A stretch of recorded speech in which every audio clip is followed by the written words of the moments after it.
6. रोजगार समृद्धि, अनौपचारीकरण एवं अन्य मुद्दे। इस अध्याय को पढ़ने के बाद आप रोजगार विषयक मूल अवधारणाओं को समझेंगे, जो आर्थिक गतिविधियों, मजदूर, श्रमशक्ति और बेरोजगारी से संबंधित हैं।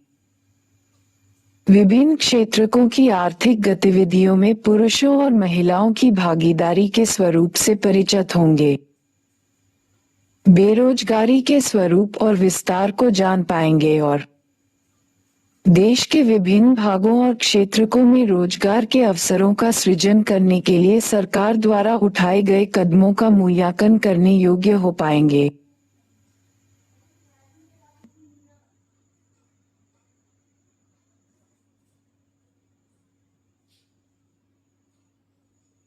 मेरी आपत्ति मशीन से नहीं, मशीन के प्रति सनक को लेकर है।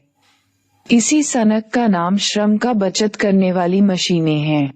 हम उस सीमा तक श्रम की बचत करते जाएंगे जब तक कि हजारों लोग बेरोजगार होकर भूखों मरने के लिए सड़कों पर नहीं फेंक दिए जाते। महात्मा गांधी। 6.1 परिचय।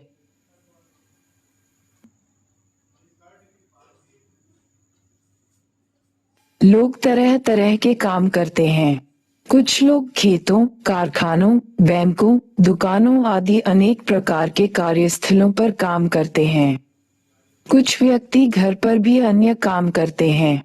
घर पर होने वाले काम अब बुनाई, फीते बनाना या हस्तकलाओं जैसे पारंपरिक कामों तक सीमित नहीं रह गए हैं, बल्कि इनमें सूचना प्रौद्योगिकी उद्योग के प्रोग्राम बनाने जैसे आधुनिक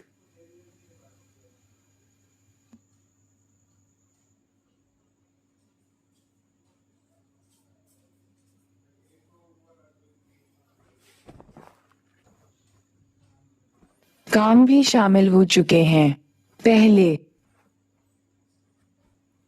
कारखाने में काम करने का अर्थ किसी शहर में स्थित कर्मशाला में काम करना होता था, किंतु अब तो प्रौद्योगिकीय परिवर्तनों ने गांव के घर में ही औद्योगिक उत्पादन संभव बना दिया है। कोविड-19 महामारी के दौरान 2020-21 में लाखों श्रमिकों ने घर से काम के माध्यम से अपने उत्पादों और सेवाओं को वितरित किया।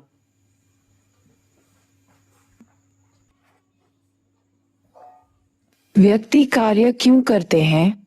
कार्य की हमारे व्यक्तिगत और सामाजिक जीवन में एक महत्वपूर्ण भूमिका है। लोग आजीविका के लिए कार्य करते हैं।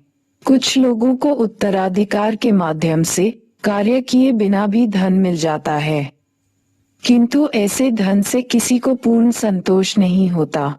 किसी कार्य से जुड़ा रहना हमें अपनी सार्थकता की अनुभूति प्रदान करता है। इसी के माध्यम से हम अन्य व्यक्तियों से सही अर्थों में संपर्क स्थापित करते हैं। प्रत्येक कार्यरत व्यक्ति सक्रिय रूप से राष्ट्रीय आय में योगदान करता है। इसी के माध्यम से वह विभिन्न आर्थिक क्रियाओं में भाग लेकर देश के आर्थिक विकास में हिस्सेदार बनता है। यही सही अर्थों में आजीविका उपार्जन है। हम केवल अपने लिए काम नहीं करते, अपने ऊपर निर्भर व्यक्तियों की आवश्यकताओं को पूरा करने के लिए कार्य करके भी उपलब्धि का अनुभव करते हैं।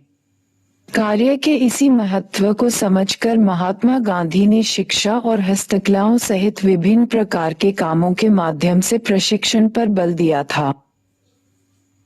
कार्य कर रहे व्यक्तियों के अध्ययन से हमें देश में रोजगार की प्रकृति और गुणवत्ता के विषय में एक गहरी अंतर्दृष्टि प्राप्त होती है। इससे हमें अपने मानवीय संसाधनों को जानने और उनके उपयुक्त प्रयोग की योजनाएं बनाने में भी सहायता मिलती है। इससे विभिन्न उद्योगों तथा क्षेत्रकों के राष्ट्रीय आय में योगदान का विश्लेषण करने में भी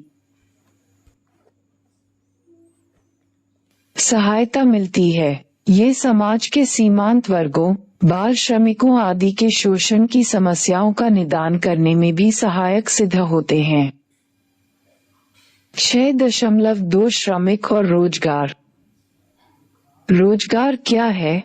श्रमिक कौन होता है? जब एक किसान खेतों में काम करता है तो वह खाद्यान्न और उद्योगों के लिए कच्चे माल का उत्पादन करता है।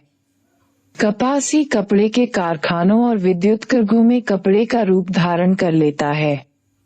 गाड़ियां सामान को एक स्थान से दूसरे स्थान तक पहुंचाती हैं। हम जानते हैं कि किसी देश में एक वर्ष में उत्पादित सभी वस्तुओं और सेवाओं का कुल मौद्रिक मूल्य इसका सकल घरेलू उत्पाद कहलाता है। हमें निर्यात के लिए मूल्य प्राप्त होता है और आयात का मूल्य चुकाना पड़ता है।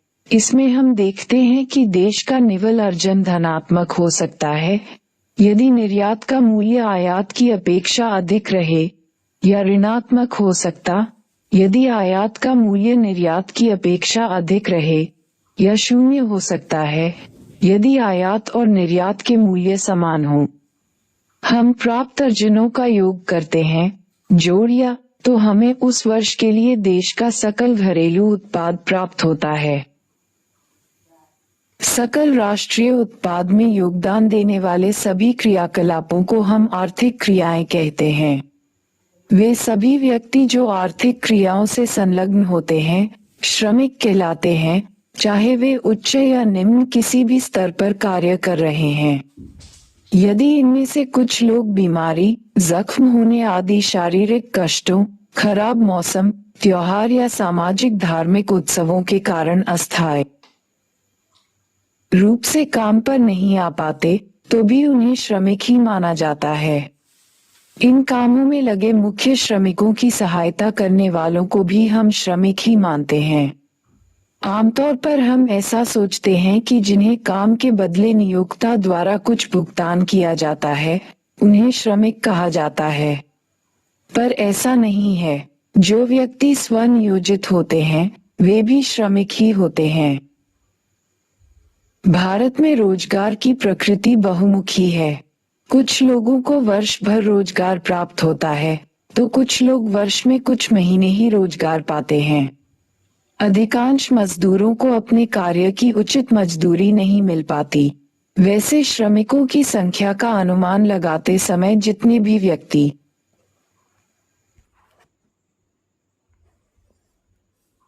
आर्थिक कार्यों में लगे होते हैं, उन सबको रोजगार में लगे लोगों की श्रेणी में शामिल किया जाता है। आप विभिन्न आर्थिक क्रियाओं में लगे व्यक्तियों की संख्याएं जानने को उत्सुक होंगे। वर्ष 2017-18 में भारत की कुल श्रम शक्ति का आकार लगभग 471 मिलियन आंका गया था। क्योंकि देश के अधिकांश लोग ग्रामीण क्षेत्रों में निवास करते हैं, इसीलिए ग्रामीण श्रम बल का अनुपात भी शहरी श्रम बल से कहीं अधिक है। इन 471 मिलियन श्रमिकों में 2/3 श्रमिक ग्रामीण हैं। भारत में श्रम शक्ति में पुरुषों की बहुलता है। श्रम बल में लगभग 70% पुरुष तथा शेष, इसमें महिला तथा पुरुष बाल श्रमिकों को भी शामिल किया गया है, महिलाएं हैं। ग्रामीण क्षेत्र में महिला श्रमिक कुल श्रम बल का 1/3 हैं, तो शहरों में केवल 20% महिलाएं ही श्रम बल में भागीदार पाई गई हैं। महिलाएं खाना बनाने, पानी लाने, ईंधन बीनने के साथ साथ खेतों में भी काम करती हैं। उन्हें नकद या अनाज के रूप में मजदूरी नहीं मिलती, कितने ही मामलों में तो कुछ भी भुगतान नहीं किया जाता। इसी कारण इन महिलाओं को श्रमिक वर्ग में भी शामिल नहीं किया जाता। अर्थशास्त्रियों का आग्रह है कि इन महिलाओं को भी श्रमिक ही माना जाना चाहिए। आप क्या समझते हैं? इन्हें कीजिए। ग्रेटर देन आपके घर और पास पड़ोस में कितनी ही महिलाएं ऐसी होंगी जिनके पास तकनीकी डिग्री तथा डिप्लोमा है। उनके पास काम करने के लिए समय भी है, पर वे कुछ नहीं करती। उनसे पूछकर देखें कि वे काम क्यों नहीं कर रही। उन सभी कारणों की सूची बनाएं और कक्षा में चर्चा करें कि क्या उन्हें काम पर जाना चाहिए, क्यों और कैसे उन्हें काम पर भेजा जा सकता है। कुछ समाजशास्त्रियों का तो आग्रह है कि घर संभालने वाली गृहिणियों का भी राष्ट्रीय आय में योगदान होता है, वे भी आर्थिक क्रियाओं में संलग्न रही हैं, भले ही उन्हें इसके लिए वेतन नहीं मिल रहा हो। अतः उन्हें भी श्रम बल का अंग माना जाना चाहिए। क्या आप इससे सहमत हैं?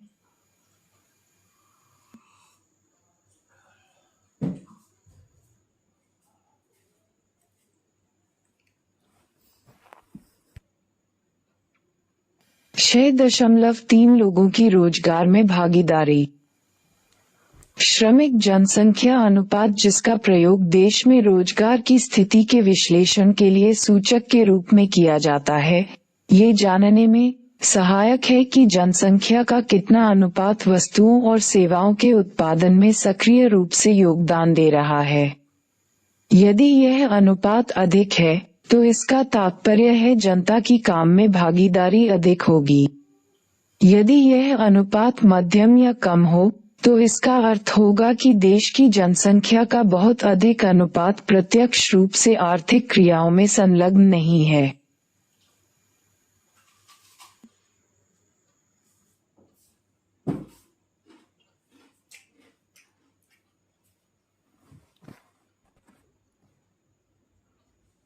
आपने जनसंख्या शब्द का अर्थ तो पिछली कक्षाओं में पढ़ लिया होगा। जनसंख्या शब्द का अभिप्राय किसी क्षेत्र विशेष में किसी समय विशेष पर रह रहे व्यक्तियों की कुल संख्या से है। यदि भारत के श्रमिक जनसंख्या अनुपात का आकलन करना चाहें, तो हमें भारत में कार्य कर रहे सभी श्रमिकों की संख्या को देश की जनसंख्या से भागकर उसे 100 से गुणा करना होगा। इस प्रकार हमें श्रमिक जनसंख्या अनुपात ज्ञात हो जाएगा। 6.1 सारणी देखें। सारणी 6.1 भारत में विभिन्न आर्थिक क्रियाओं में लोगों की भागीदारी के विभिन्न स्तरों को स्पष्ट कर रही है। भारत में प्रत्येक 100 व्यक्तियों में से लगभग 35 श्रमिक हैं। शहरी क्षेत्रों में यह अनुपात लगभग 34 है, जबकि ग्रामीण भारत में यह अनुपात लगभग 35 है। ऐसा अंतर क्यों है? ग्रामीण क्षेत्रों में उच्च आय के अवसर सीमित हैं, इसी कारण रोजगार बाजार में उनकी भागीदारी अधिक है। अधिकांश व्यक्ति स्कूल, महाविद्यालय या किसी प्रशिक्षण संस्थान में नहीं जा पाते। यदि कुछ जाते भी तो वे बीच में ही छोड़कर श्रम शक्ति में शामिल हो जाते हैं। शहरी क्षेत्रों में एक बड़ा भाग विभिन्न शैक्षिकी संस्थाओं में अध्ययन कर सकने में सक्षम है। शहरी जनसमुदाय को रोजगार के भी विविधतापूर्ण अवसर सुलभ हो जाते हैं। वे अपनी शिक्षा और योग्यता के अनुरूप रोजगार की तलाश में रहते हैं। किंतु ग्रामीण क्षेत्र के लोग घर पर नहीं बैठ सकते, क्योंकि उनकी आर्थिक दशा उन्हें ऐसा नहीं करने देती। शहरी और ग्रामीण दोनों ही वर्गों में पुरुषों की श्रमशक्ति भागीदारी महिलाओं की तुलना में अधिक है। शहरी क्षेत्रों में तो पुरुष और महिला भागीदारी का अंतर बहुत ही बड़ा है। केवल 15% शहरी महिलाएं ही किसी आर्थिक कार्य में व्यस्त दिखाई दे रही है, किंतु ग्रामीण क्षेत्रों की महिलाओं की रोजगार बाजार में भागीदारी 25% आंकी गई। महिलाएं सामान्य और विशेष रूप से शहरों में काम क्यों नहीं कर रही हैं? ये बात देखने में आई है कि जहां कहीं भी पुरुष पर्याप्त रूप से उच्च आय अर्जित करने में सफल रहते हैं, परिवार की महिलाओं को घर से बाहर रोजगार प्राप्त करने से प्रायः निरुत्साहित किया जाता है। हमने पहले भी कहा है कि महिलाओं द्वारा की जाने वाली घरेलू गतिविधियों को आर्थिक या उत्पादन कार्य ही नहीं माना जाता। कार्य या रोजगार की यह संकीर्ण परिभाषा देश में महिला वर्ग की श्रमबल में भागीदारी को नहीं मानती तथा इसलिए देश में महिला श्रमिकों की संख्या को कम आंका जाता है। जरा सोचकर देखिए कि घर के भीतर और खेतों में महिलाएं कितने ऐसे काम करती हैं जिनका उन्हें कोई भुगतान नहीं किया जाता, चूंकि वे परिवार तथा खेतों के रख रखाव में निश्चित रूप से योगदान देती हैं। क्या आपको नहीं लगता कि उनकी संख्या भी महिला श्रमिकों में सम्मिलित की जानी चाहिए? 6.4 स्वनियोजित तथा भाड़े के श्रमिक। क्या श्रमिक जनसंख्या अनुपात समाज में श्रमिकों की स्थिति और कार्य की दशाओं के विषय में भी कुछ जानकारी देता है? यदि किसी उद्यम में श्रमिक के स्तर या पद की जानकारी मिल सके, तो निश्चय ही देश में रोजगार के गुणवत्ता के आयामों की जानकारी प्राप्त करना संभव होगा। इससे हम ये भी जान सकेंगे कि श्रमिक का अपने काम से कितना लगाव और अपने सहकर्मियों तथा उद्यम के प्रति उसके अधिकार क्या हैं। आइए निर्माण उद्योग के 3 कर्मियों की तुलना करें। एक सीमेंट की दुकान का स्वामी है, दूसरा निर्माण मजदूर तो तीसरा निर्माण करने वाली कंपनी का एक सिविल इंजीनियर है। इन तीनों के पद अथवा प्रतिष्ठा में अंतर है, जिन्हें विभिन्न नामों से भी संबोधित किया जाता है। जो अपने उद्यम के स्वामी और संचालक हैं, उन्हें स्वनियोजित कहा जाता है। इस प्रकार सीमेंट की दुकान का स्वामी स्वनियोजित है।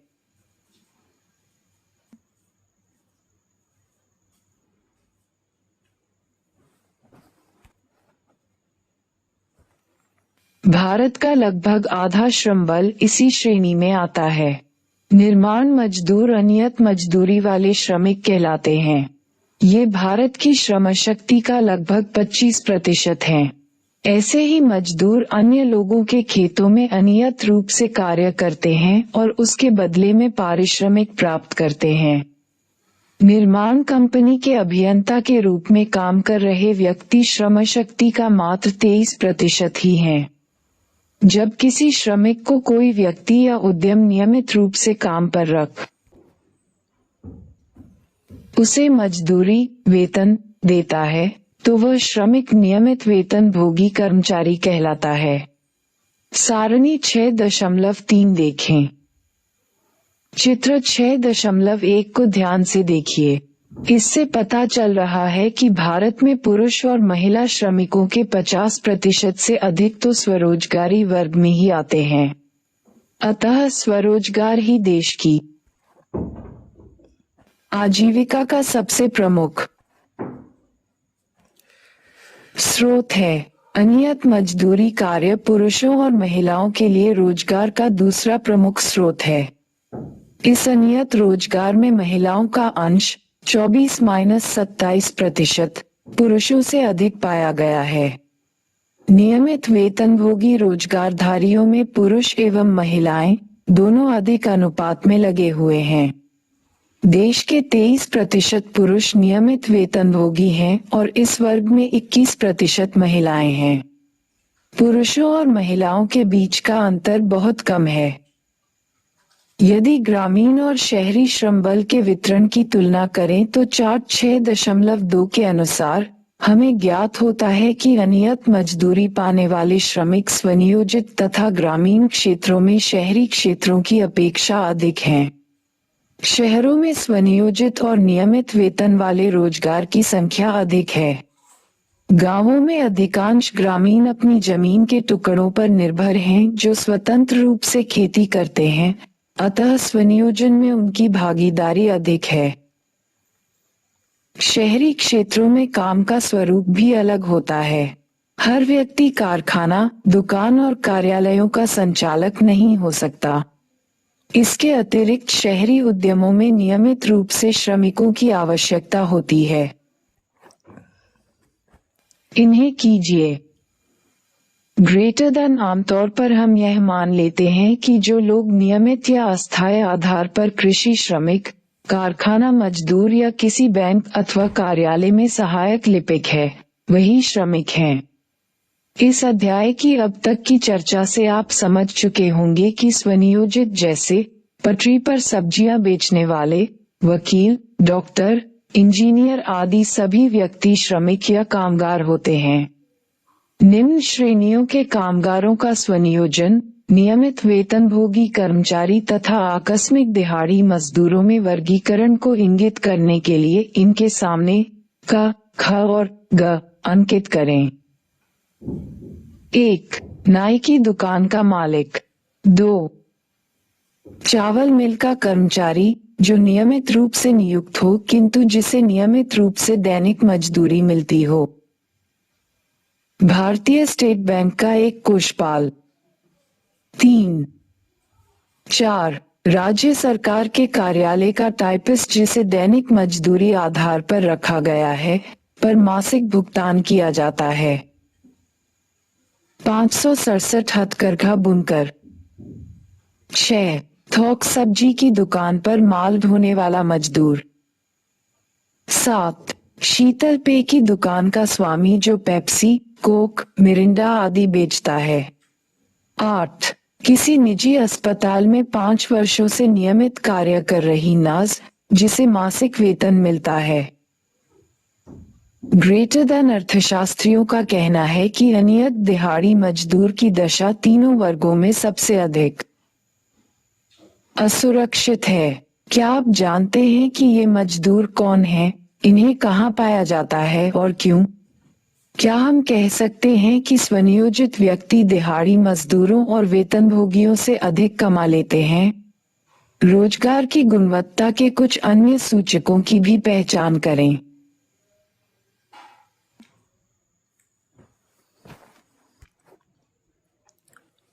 6.5 फर्मों, कारखानों तथा कार्यालयों में रोजगार। देश के आर्थिक विकास क्रम में श्रमशक्ति का कृषि तथा अन्य संबंधित क्रियाकलापों से उद्योगों और सेवाओं की ओर प्रवाह होता है। इसी प्रक्रिया में मजदूर ग्रामीण क्षेत्रों से शहरों में प्रवेशन करते हैं। धीरे धीरे उद्योग भी सकल रोजगार में अपना अंश खोने लगते हैं, क्योंकि सेवा क्षेत्र में बहुत तीव्र दर पर प्रसार होने लगता है। श्रमशक्ति के कार्यानुसार या उद्योगवार वितरण से रोजगार स्वरूप के ये परिवर्तन सहज ही स्पष्ट हो जाते हैं। सामान्यतया आर्थिक क्रियाओं को 8 विभिन्न औद्योगिक वर्गों में विभाजित करते हैं। ये हैं क कृषि, ख खनन और उत्खनन, ग विनिर्माण, घ विद्युत, गैस एवं जलापूर्ति, अग निर्माण कार्य, च वाणिज्य, श परिवहन और भंडारण तथा ज सेवाएं। सरलता के लिए सभी कार्ययुक्त व्यक्तियों को 3 प्रमुख वर्गों में विभाजित किया जा सकता है।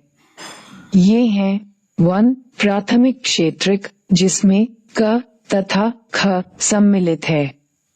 2. द्वितीयक क्षेत्रक, जिसमें ग, घ तथा अग को शामिल किया जाता है। 3. इसे सेवा क्षेत्र कहते हैं और इसमें शेष तीनों उपवर्ग ग, घ तथा अग को रखा जाता है।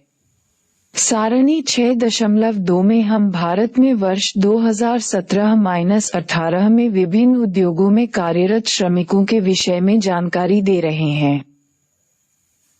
भारत में अधिकांश श्रमिकों के रोजगार का स्रोत प्राथमिक क्षेत्रक ही है।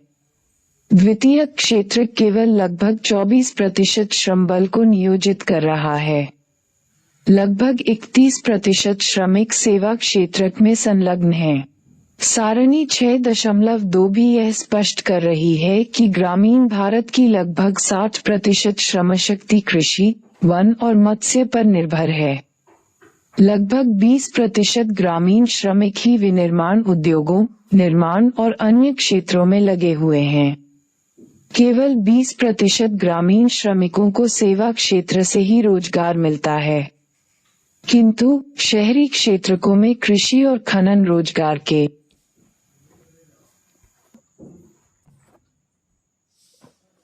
प्रमुख स्रोत नहीं है, जहां अधिकांश लोग सेवा क्षेत्र में कार्यरत हैं। 60% शहरी श्रमिक सेवा क्षेत्र में हैं। लगभग 1/3 शहरी श्रमिक द्वितीयक क्षेत्र में नियोजित हैं।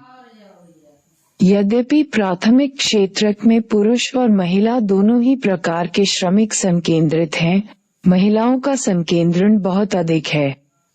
इस पर वहां प्राथमिक क्षेत्र में लगभग 57% महिलाएं कार्यरत हैं, जबकि इस क्षेत्र में काम कर रहे पुरुषों की संख्या आधे से कम है। पुरुषों को द्वितीयक और सेवा क्षेत्र दोनों में ही रोजगार के अवसर प्राप्त हो जाते हैं। इन्हें कीजिए।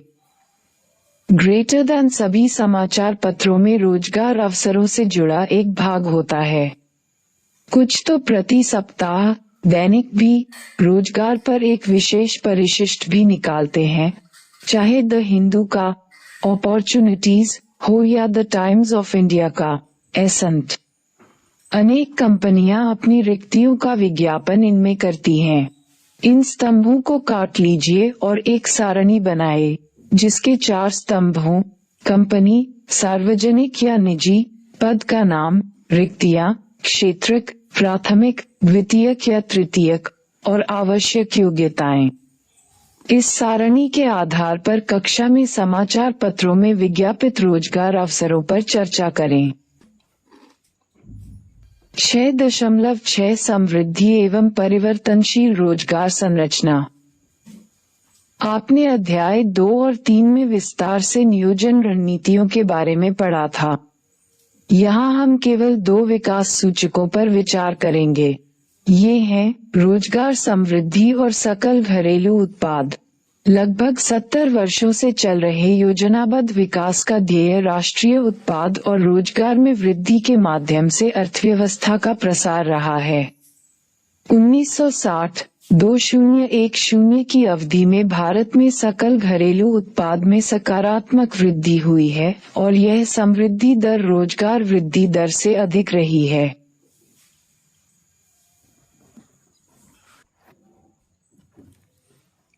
किंतु सकल घरेलू उत्पाद की वृद्धि दर में कुछ उतार चढ़ाव भी आते रहे हैं, पर इस अवधि में रोजगार की वृद्धि लगभग 2% बनी रही।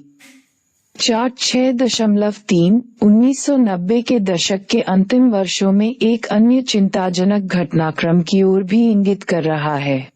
रोजगार वृद्धि दर कम होकर उसी स्तर पर पहुंच गई जहां से योजना काल के प्रारंभिक चरणों में थी।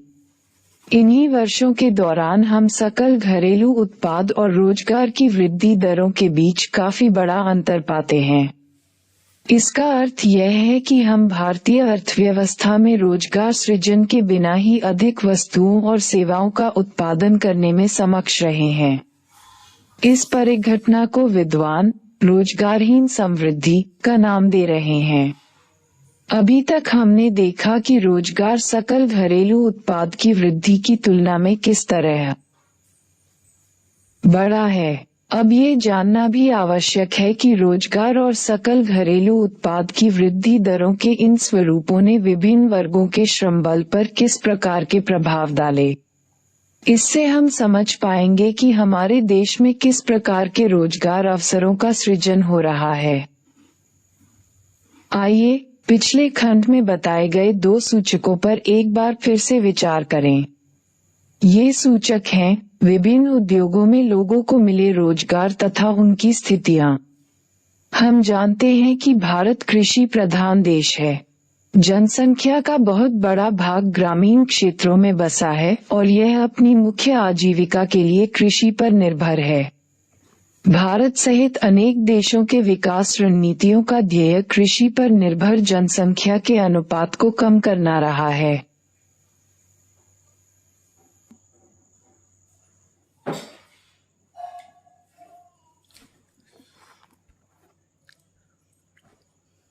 औद्योगिक क्षेत्रकों के आधार पर श्रमबल का वितरण ये दिखाता है कि श्रमबल कृषि कार्यों से हटकर गैर कृषि कार्यों की ओर पैमाने पर बढ़ रहा है।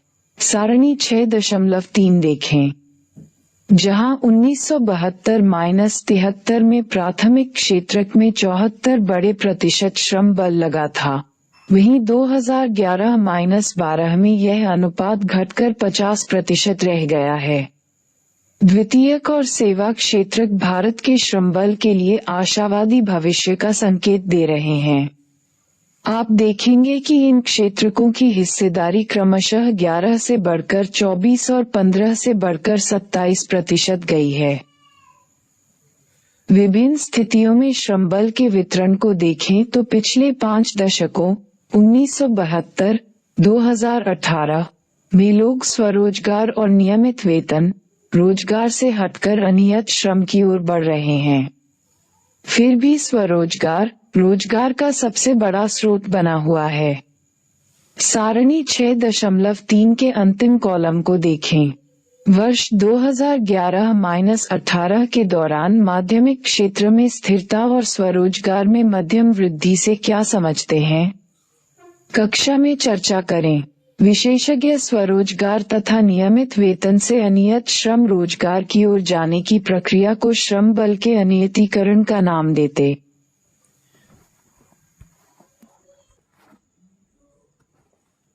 हैं, इससे मजदूरों की दशा बहुत नाजुक हो जाती है। ये कैसे हो रहा है?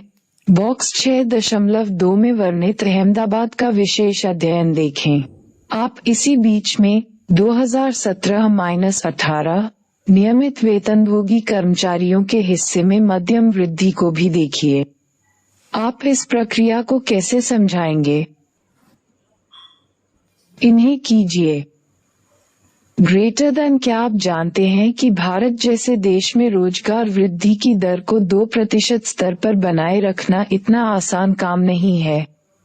क्यों? ग्रेटर देन यदि अर्थव्यवस्था में अतिरिक्त रोजगार के सृजन बिना ही अधिक वस्तुओं और सेवाओं का उत्पाद करने में सफलता मिल जाए, तो क्या होगा? ये रोजगारहीन समृद्धि कैसे संभव हो पाती है? ग्रेटर देन अर्थशास्त्रियों का कहना है कि यदि श्रम के अनियतीकरण से जनता की आय में वृद्धि हो रही हो, तो इस प्रक्रिया का स्वागत होना चाहिए। कल्पना करें कि एक सीमांत किसान को पूर्णकालिक कृषि मजदूर बना दिया जाए। क्या आप सोचते हैं कि दिहाड़ी मजदूरी के इस कार्य से यदि उसकी आय में वृद्धि हो जाए, तो क्या वह अधिक प्रसन्न होगा? या औषधि उद्योग के एक श्रमिक को दिहाड़ी मजदूर बना दिया और उसकी संपूर्ण आय भी बढ़ जाए, तो क्या वह प्रसन्न होगा? कक्षा में इन दोनों उदाहरणों के सभी पक्षों पर चर्चा करें।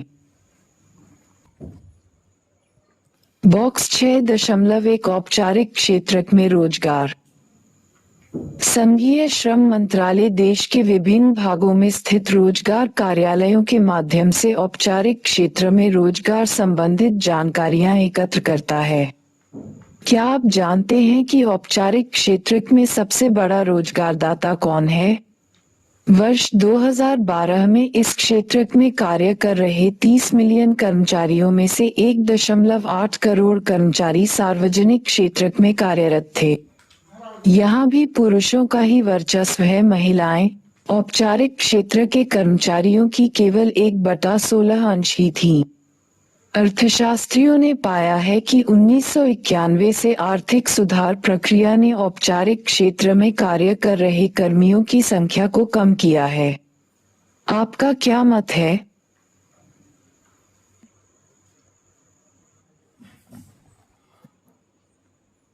छह 6.7 भारतीय श्रम बल का अनौपचारीकरण। पिछले खंड में हमने पाया कि श्रम बल में अनियत श्रमिकों का अनुपात निरंतर बढ़ रहा है। स्वतंत्रता के बाद से विकास योजनाओं का एक ध्येय जनसामान्य के लिए सम्मानपूर्ण आजीविका का प्रबंध सुनिश्चित करना भी बताया गया है। ये कहा गया था कि औद्योगिकरण की रणनीति कृषि से अतिरिक्त श्रमिकों को उद्योगों में आकर्षित कर उन्हें विकसित देशों की भांति उच्च जीवन स्तर सुलभ कराएगी। किंतु हम ये पिछले अनुभाग में देख ही चुके हैं कि योजनाबद्ध विकास के 70 वर्षों बाद भी देश के श्रम बल के आधे से अधिक सदस्यों के लिए कृषि ही रोजी रोटी का प्रमुख साधन बनी हुई है। अर्थशास्त्रियों का ये भी तर्क है कि अनेक वर्षों से रोजगार की गुणवत्ता में निरंतर ह्रास हो रहा है। आखिर 10-20 वर्षों तक काम कर चुके न जाने कितने ही श्रमिक मातृत्व लाभ, भविष्य निधि, ग्रेच्युटी और पेंशन आदि से वंचित क्यों रह जाते हैं? निजी क्षेत्र में कार्य करने वाला व्यक्ति सार्वजनिक क्षेत्र में उसी काम को करने वाले से कम वेतन क्यों पाता है? आपको ये भी जानकारी होनी चाहिए कि भारत के सकल श्रम बल के बहुत छोटे से वर्ग को ही नियमित आय मिल पा रही है। सरकार श्रम कानूनों के द्वारा उन्हें अपने अधिकारों की रक्षा करने में समर्थ बनाती है। यही वर्ग अपने श्रमिक संघों को गठित कर रोजगारदाताओं से बेहतर मजदूरी और अन्य सामाजिक सुरक्षा उपायों के लिए सौदेबाजी भी करता है। ये कौन लोग हैं? इसी प्रश्न का उत्तर जानने के लिए हम श्रम बल को औपचारिक तथा अनौपचारिक वर्गों में विभाजित कर रहे हैं। इन्हीं को संगठित और असंगठित क्षेत्र भी कहा जाता है। सभी सार्वजनिक क्षेत्र प्रतिष्ठान तथा 10 या अधिक कर्मचारियों को रोजगार देने वाले निजी क्षेत्र प्रतिष्ठान संगठित क्षेत्र माने जाते हैं। इन प्रतिष्ठानों में काम करने वालों को संगठित क्षेत्र के कर्मचारी कहा जाता है। अन्य सभी उद्यम और उनमें कार्य कर रहे श्रमिक मिलकर अनौपचारिक क्षेत्र की रचना करते हैं। इस प्रकार इस अनौपचारिक क्षेत्र में करोड़ों किसान, कृषि श्रमिक, छोटे छोटे काम धंधे चलाने वाले और उनके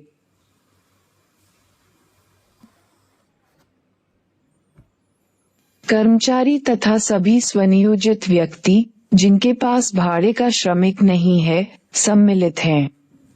इसमें सभी गैर कृषि दैनिक वेतनभोगी मजदूर जैसे विनिर्माण मजदूर तथा सिर पर बोझा ढोने वाले मजदूर जो एक से अधिक नियोक्ता के लिए कार्य करते हैं, उन्हें भी शामिल किया जाता है। आप देखेंगे कि यह श्रमिकों को वर्गीकृत करने का एक तरीका है।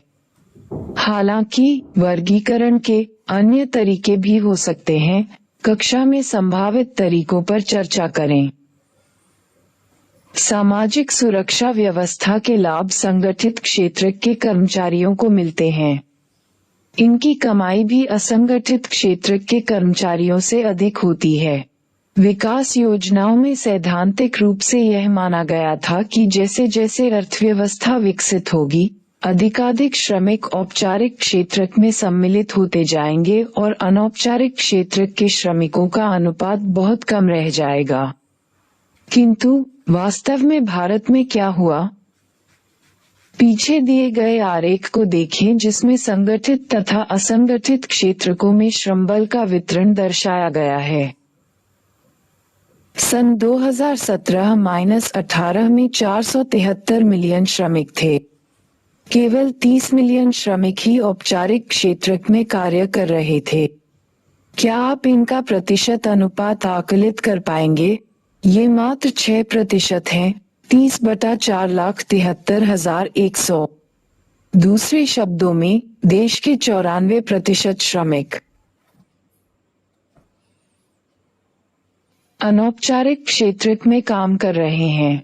2011-12 में, जिस वर्ष के लिए लिंग आधारित औपचारिक अनौपचारिक क्षेत्र के रोजगार का डेटा है उपलब्ध है, 6.4, उसके अनुसार औपचारिक क्षेत्र का लगभग 20% और अनौपचारिक क्षेत्र का लगभग 30% महिलाएं हैं। 1970 के दशक के अंत में भारत सहित अनेक विकासशील देशों ने पाया कि औपचारिक क्षेत्र में रोजगार वृद्धि नहीं हो पा रही। इसीलिए उन्होंने अनौपचारिक क्षेत्र पर ध्यान देना आरंभ किया।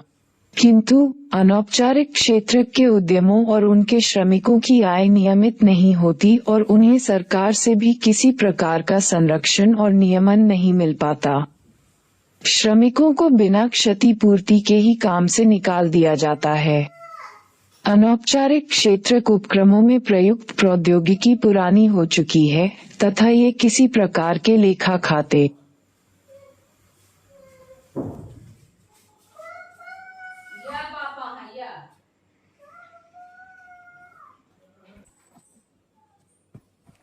नहीं रखते हैं। इस क्षेत्र के श्रमिक प्रायः गंदी बस्तियों में तथा झुग्गियों में रहते हैं। कुछ समय से अंतर्राष्ट्रीय श्रम संगठन के प्रयासों के फलस्वरूप भारत सरकार ने अनौपचारिक क्षेत्र के आधुनिकीकरण और इस क्षेत्र के कर्मचारियों के लिए सामाजिक सुरक्षा व्यवस्था का प्रावधान किया है।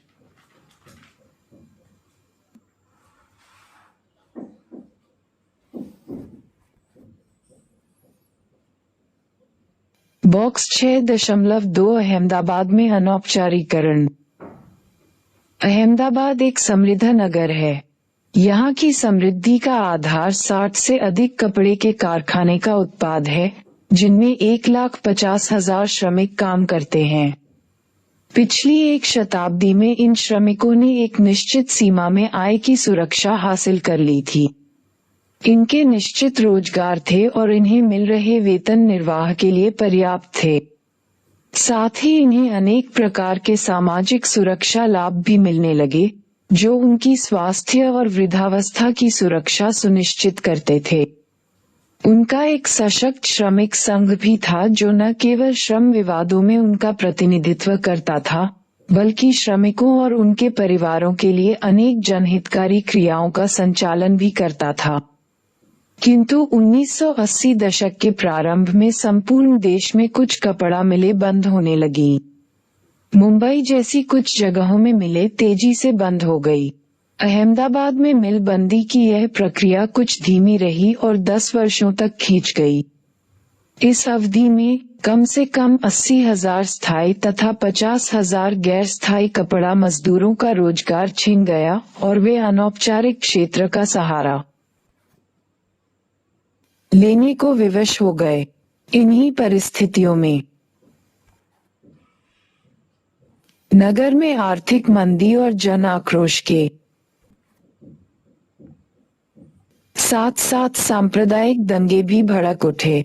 श्रमिकों के एक पूरे वर्ग को मध्यवर्गीय सुरक्षित जीवन शैली से उखाड़कर अनौपचारिक क्षेत्र की निर्धनता झेलने के लिए छोड़ दिया गया। कितने ही कपड़ा श्रमिक शराब की लत के सहारे अपने कष्ट भुलाने के प्रयास करने लगे।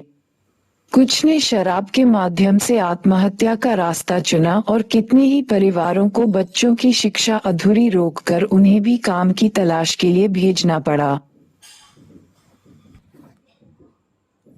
इन्हें कीजिए। इनमें से असंगठित क्षेत्रकों की क्रियाओं में लगे व्यक्तियों के सामने चिन्ह अंकित करें। एक ऐसे होटल का कर्मचारी जिसमें 7 भाड़े के श्रमिक एवं 3 पारिवारिक सदस्य हैं। एक ऐसे निजी विद्यालय का शिक्षक जहां 25 शिक्षक कार्यरत हैं। एक पुलिस सिपाही। ग्रेटर दैन सरकारी अस्पताल की एक नर्स। ग्रेटर दैन एक रिक्शा चालक। ग्रेटर दैन कपड़े की दुकान का मालिक जिसके यहाँ 9 श्रमिक कार्यरत हैं। ग्रेटर दैन एक ऐसी बस कंपनी का चालक जिसमें 10 से अधिक बसें और 20 चालक, संवाहक तथा अन्य कर्मचारी हैं। ग्रेटर दैन 10 कर्मचारियों वाली निर्माण कंपनी का सिविल अभियंता। ग्रेटर दैन राज्य सरकारी कार्यालय में अस्थायी आधार पर नियुक्त कंप्यूटर ऑपरेटर। ग्रेटर दैन बिजली दफ्तर का एक क्लर्क। 6.8 बेरोजगारी। आपने समाचार पत्रों में रोजगार की तलाश करते हुए व्यक्तियों को देखा होगा। कुछ लोग अपने मित्रों और सगे संबंधियों के माध्यम से रोजगार तलाशते हैं। कई शहरों में कुछ चुने हुए स्थानों पर ऐसे अनेक लोग खड़े दिखाई दे जाते हैं जिन्हें उस दिन के लिए काम देने वाले की प्रतीक्षा रहती है।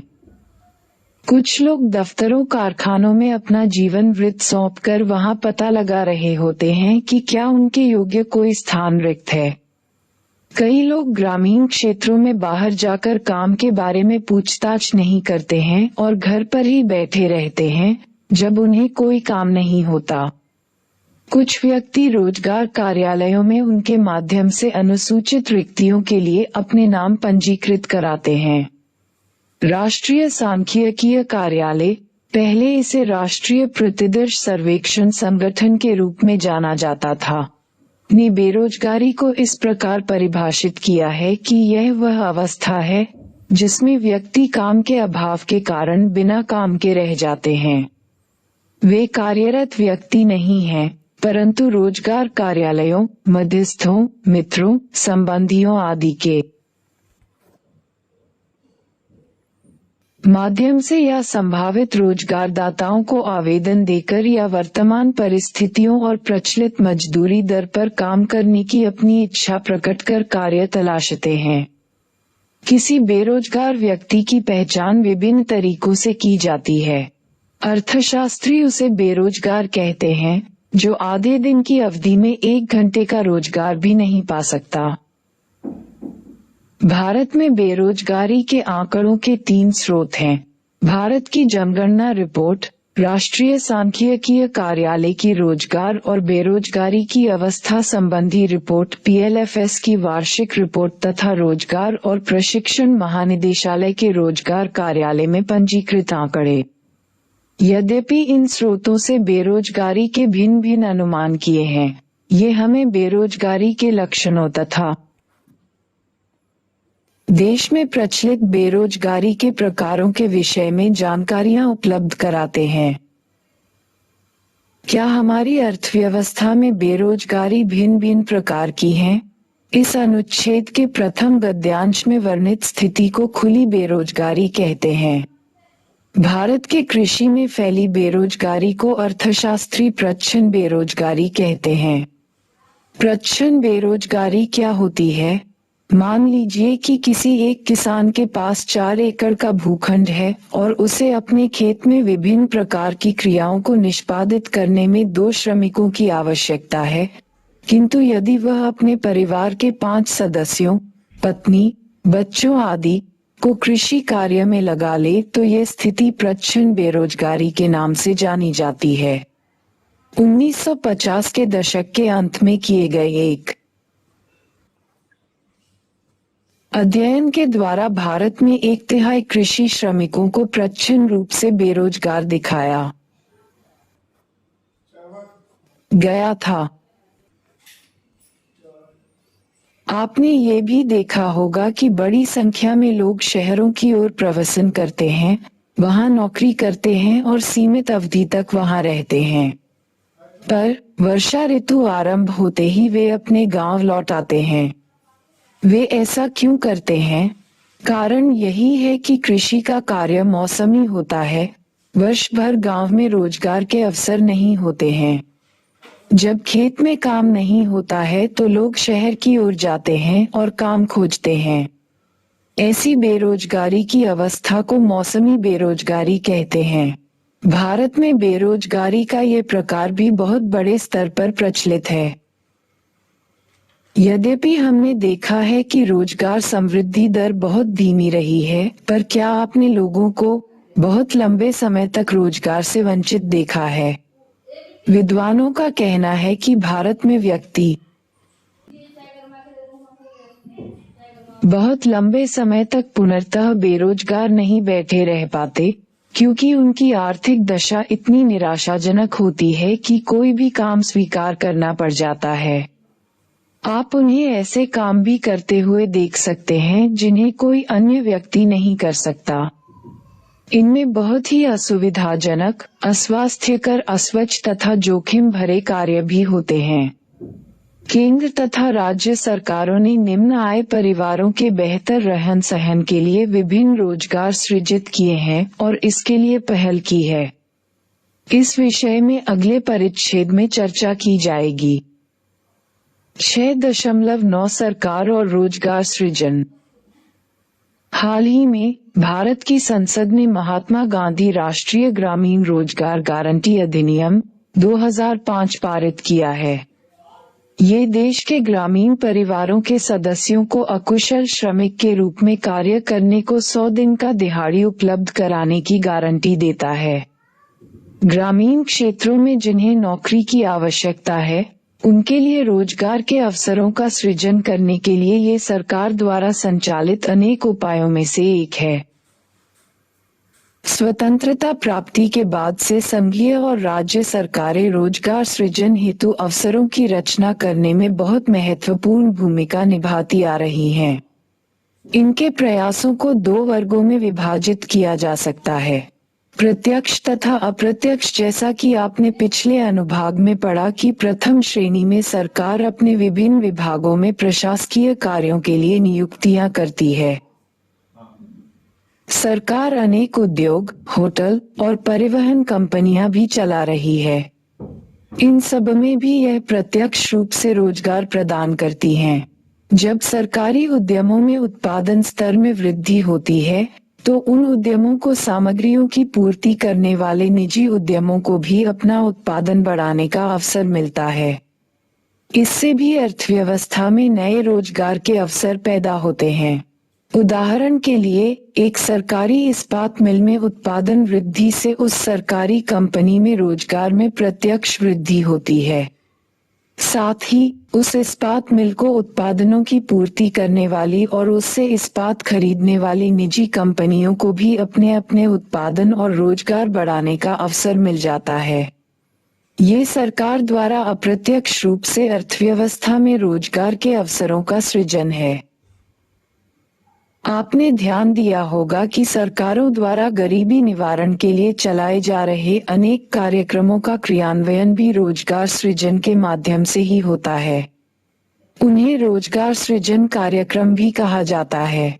इस तरह के कार्यक्रम केवल रोजगार ही उपलब्ध नहीं कराते, इनके सहारे प्राथमिक जन स्वास्थ्य, प्राथमिक शिक्षा, ग्रामीण आवास, ग्रामीण जलापूर्ति, पोषण, लोगों की आय तथा रोजगार सृजन करने वाली परिसंपत्तियां खरीदने में सहायता, दिहाड़ी रोजगार के सृजन के माध्यम से सामुदायिक परिसंपत्तियों का विकास, गृह और स्वच्छता सुविधाओं का निर्माण, गृह निर्माण के लिए सहायता, ग्रामीण सड़कों का निर्माण और बंजर भूमि आदि के विकास के कार्य पूरे किए जाते हैं।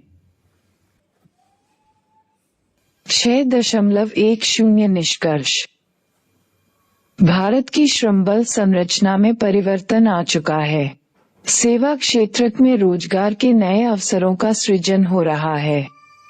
सेवा क्षेत्र का विस्तार तथा इसमें नई प्रौद्योगिकी के प्रादुर्भाव का कारण अब निर्बाध रूप से लघु उद्योग तथा कुछ विशिष्ट उपक्रम तथा विशेषज्ञ श्रमिक ही बहुराष्ट्रीय कंपनियों से प्रतिस्पर्धा में टिक सकते हैं।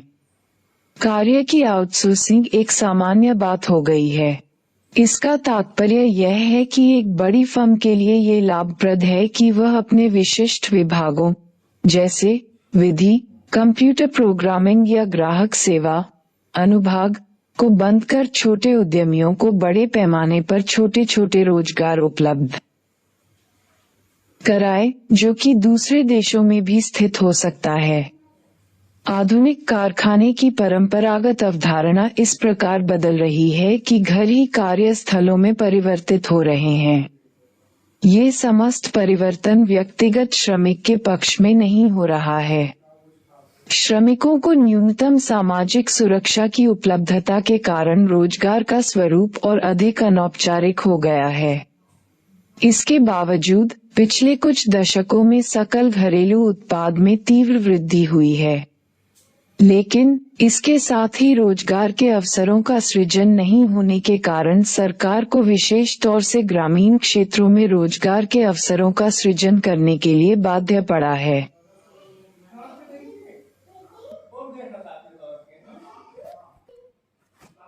पुनरावर्तन।